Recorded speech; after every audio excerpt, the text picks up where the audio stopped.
Last lecture मध्ये oxidation reduction साठी एक एक्झाम्पल आपण घेत होतो. त्याच्यामध्ये कोरोजनला आपण स्टडी केलेला होता.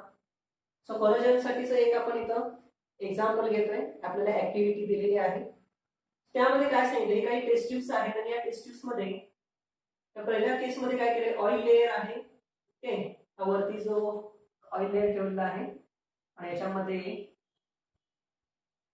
नेल आहे. ठीक आहे, एखाद्या लोखंडी खिळा त्याच्यामध्ये ठेवलाय. ऑन बॉइल्ड वॉटर, हे बॉइल्ड वॉटर आहे, त्याच्यावरती ऑइल लेयर आहे. सेकंड जो आहे, या टेस्ट ट्यूब मध्ये सॉल्ट सोल्युशन आहे.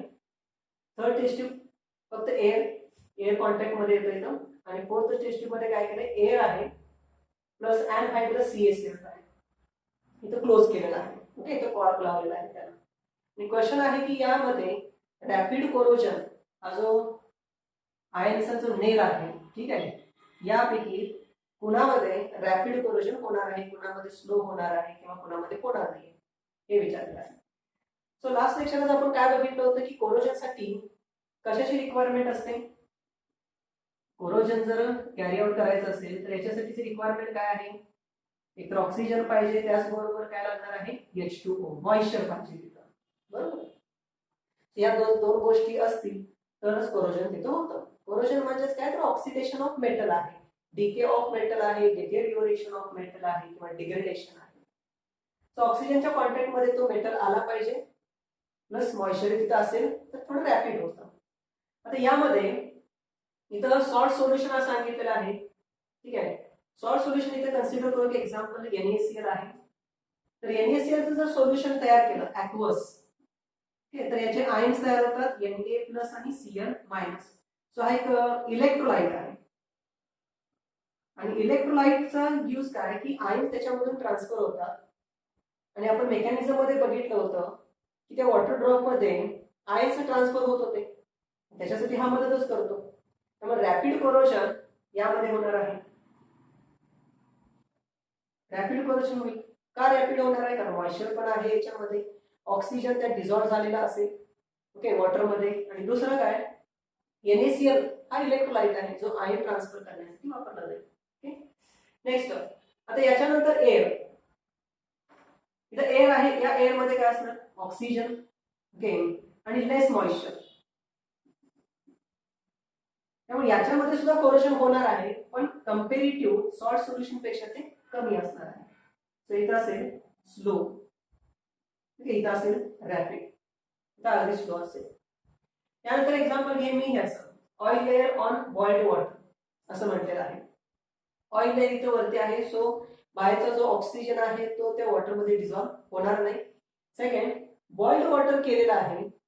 एखादा वॉटर जर आपण बॉईल केलं, तुम्ही ऑब्झर्व केला असेल की त्याच्यामधून बबल्स बाहेर येतात.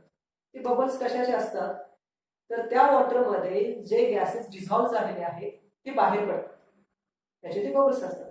म्हणजे इथं काय केलेलं आहे, वॉटरला बॉईल करून शक्यतो जास्तीत जास्त ऑक्सिजनला बाहेर काढलेलं आहे किंवा जास्तीत जे गॅसेस डिझॉल्व्ह झालेले आहेत त्यांना बाहेर काढलेलं आहे. आणि पुन्हा त्याच्यामध्ये गॅसेस डिझॉल्व्ह होऊ नयेत ऍटमॉस्फिअर मधून म्हणून इथं कोटिंग केलं किंवा एक लेअर ठेवलेला आहे, कुणाचा, ऑइलचा आहे. ठीक आहे, म्हणजे ऑक्सिजनच्या मध्ये जरी असणार तर अगदीच कमी असणार आहे.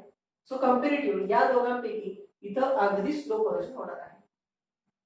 सो इथं मी अगदीच म्हणजे असं स्लोवेस्ट झालं आहे, कंपेरेटिव्ह याच्यापेक्षा स्लोवेस्ट कोरोजन असणार. आता या एक्झाम्पल मध्ये इथं काय होणार आहे, तर एअर आहे, कॉन्टॅक्ट मध्ये येतोय.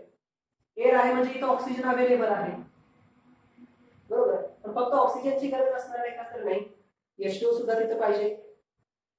याचबरोबर या टेस्ट ट्यूबच्या बॉटललाच काय केलंय, अनहायड्रस CaCl2 म्हणजे कॅल्शियम क्लोराईड ठेवलेला आहे. तर कॅल्शियम क्लोराईड हा डेसिकंट आहे. डेसिकंट आहे म्हणजे तो काय करतो, मॉइश्चर जे आहे, सराउंडिंगचं मॉइश्चर जे आहे त्याला ऍब्झॉर्ब करून घेतो. ठीक आहे, so it absorbs moisture from surrounding. ठीक आहे, तुम्ही बघितलं असेल सिलिका जेल जसं ऍब्झॉर्ब करून घेतं मॉइश्चरला. जे शूज असतात किंवा कॉटनचे जर कपडे असतील तर त्या बॉक्समध्ये एक छोटीशी पॅकेट असते बघा, त्या पॅकेटवरती लिहिलेलं असतं सिलिका जेल असं. ते जर फोडून बघितले पॅकेट तर त्याच्यामध्ये खडे साखर जे असते तेवढ्या साईजचे काही क्रिस्टल्स दिसतात. तर ते सिलिका जेल आहे, ते मॉइश्चरला ऍब्झॉर्ब करतं. ते ऍब्झॉर्ब दिले ते ऍब्झॉर्ब करतं. त्यामुळे कॉटनचे कपडे जे आहेत ते खराब होत नाही किंवा त्यांना स्मेल वगैरे येत नाही. ठीक आहे. सो कॅल्शियम क्लोराईडचं काम काय, अनहायड्रस कॅल्शियम क्लोराईडचं काम काय. अनहायड्रस काम म्हटलं का याच्यामध्ये आता वॉटर नाहीये. हा जर इथं ठेवला तर यातलं जर काही जे काही वॉटर प्रेझेंट असेल तर तो हा ऍब्झॉर्ब करतो. सो इथं H2O नाही. H2O जर नसेल, या दोघांपैकी एक जर नसेल तर कोरोशन होणार आहे का, नाही. सो इथं मी लिहिणार आहे नो कोरोशन. लिहिणार मी नो कोरोशन. ठीक आहे. सो हे एका ऍक्टिव्हिटीचा पार्ट होता. याच्यानंतर आपण कोरोशन सारखंच आणखीन एक एक्झाम्पल बघणार आहे ज्याच्यामध्ये ऑक्सिडेशन रिॲक्शन होते, जे आपल्या डे टू डे लाईफ मध्ये आपण बघतो. रॅन्सिडिटी ही कन्सेप्ट आहे. सो नेक्स्ट ऑक्सिडेशनचं एक एक्झाम्पल आहे रॅन्सिडिटी. ओके. सो रॅन्सिडिटी म्हणजे काय, एखादे ऑइल्स किंवा इडिबल ऑइल असेल किंवा फूड्स जर असतील, जर आपण ते भरपूर वेळ तसेच ठेवले किंवा ऑइलला जर आपण जास्त वेळा हीट जर केलं तर त्याचा स्मेल आणि टेस्ट चेंज होते. खराब वास यायला लागतो, त्याला खवट स्मेल यायला लागतो, बरोबर. तर यालाच म्हटलं जातं रॅन्सिड ऑइल. त्या प्रोसेसला म्हटलं जातं रॅन्सिडिटी. याची डेफिनेशन काय आहे बघा. रॅन्सिडिटी म्हणजे काय, when oil or fats are stored or kept for long time. These are kept for long time किंवा भरपूर वेळ त्यांना जर हीट केलं असेल or heated its smell and taste changes and becomes rancid. Okay. and हे कशामुळे होतं, and this is due to oxidation reaction, and this is due to oxidation reaction, and this process is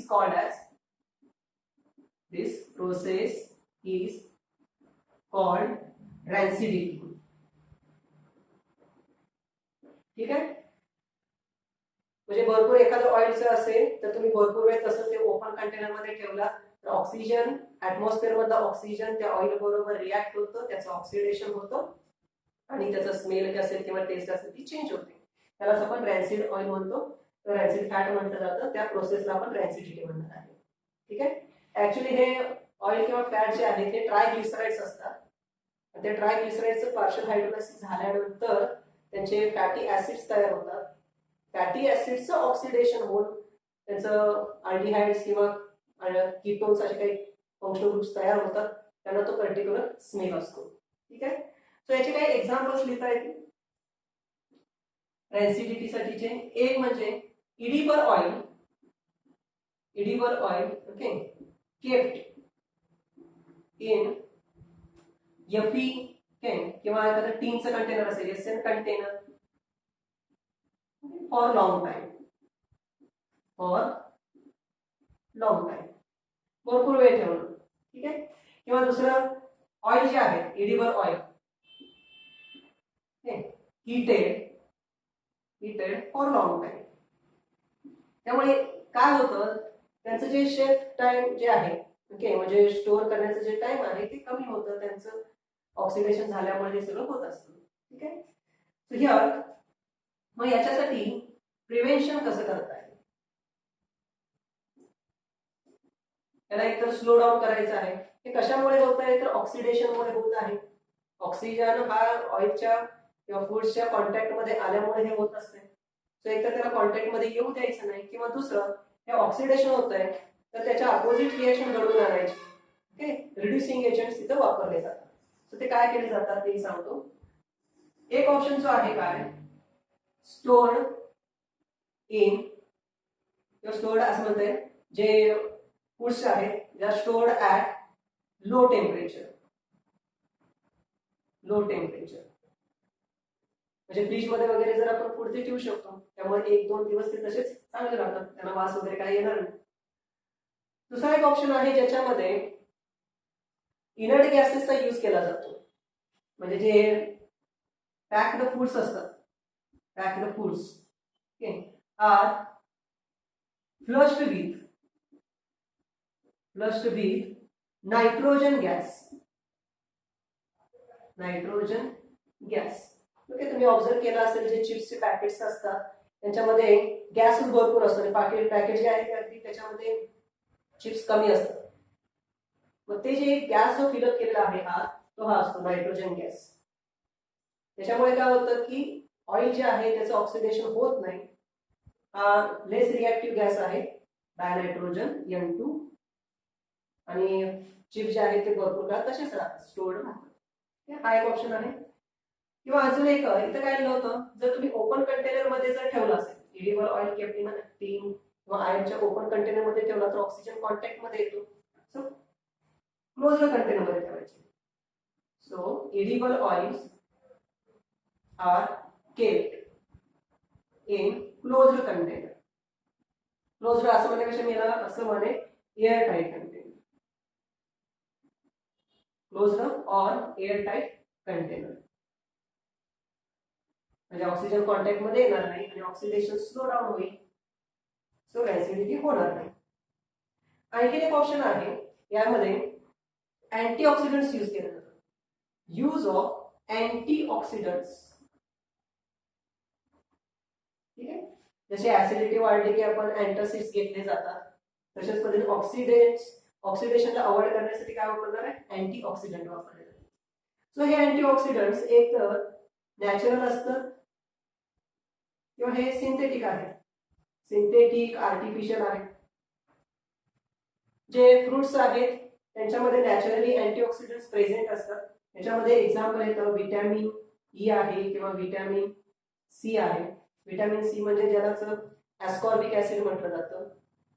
me observe केला असेल की आपल्याला जर आपण cut केलं, सफरचंदला जर कट केलं आणि त्याचा सरफेस थोड्या वेळ जर आपण ओपन ठेवला ऍटमॉस्फिअर मध्ये तर त्याचा सरफेस जो आहे तो रेडिश कलरचा व्हायला लागतो. ऑक्सिडंट्स मुळे होत असतं. मग हे होऊ नये म्हणून काय करायचं, त्याच्यावरती व्हिटॅमिन सीचं कोटिंग करायचं. म्हणजे काय, लेमन त्याच्यावरती लावायचं. अँटीऑक्सिडंट आहे व्हिटॅमिन सी. ठीक आहे. नेक्स्ट सिंथेटिक अँटीऑक्सिडंट्स मध्ये एक्झाम्पल येतं BHA आहे, त्यानंतर BHT आहे. जस्ट फॉर इन्फॉर्मेशन मी यांचं फुल फॉर्म लिहितोय. BHA म्हणजे it is called as butylated hydroxy A for anisole, butylated hydroxy anisole, and BHT means again here butylated hydroxy toluene. ठीक आहे. So T stands for toluene. So या काही methods आहेत ज्यामध्ये आपण रॅन्सिडिटी अवॉइड करू शकतो किंवा त्यांचा जो रेट आहे तो स्लो डाऊन करता येतात. ठीक आहे. सो हे कोरोजन आणि रॅन्सिडिटी हे ऑक्सिडेशन रिडक्शनचे एक्झाम्पल्स आहेत.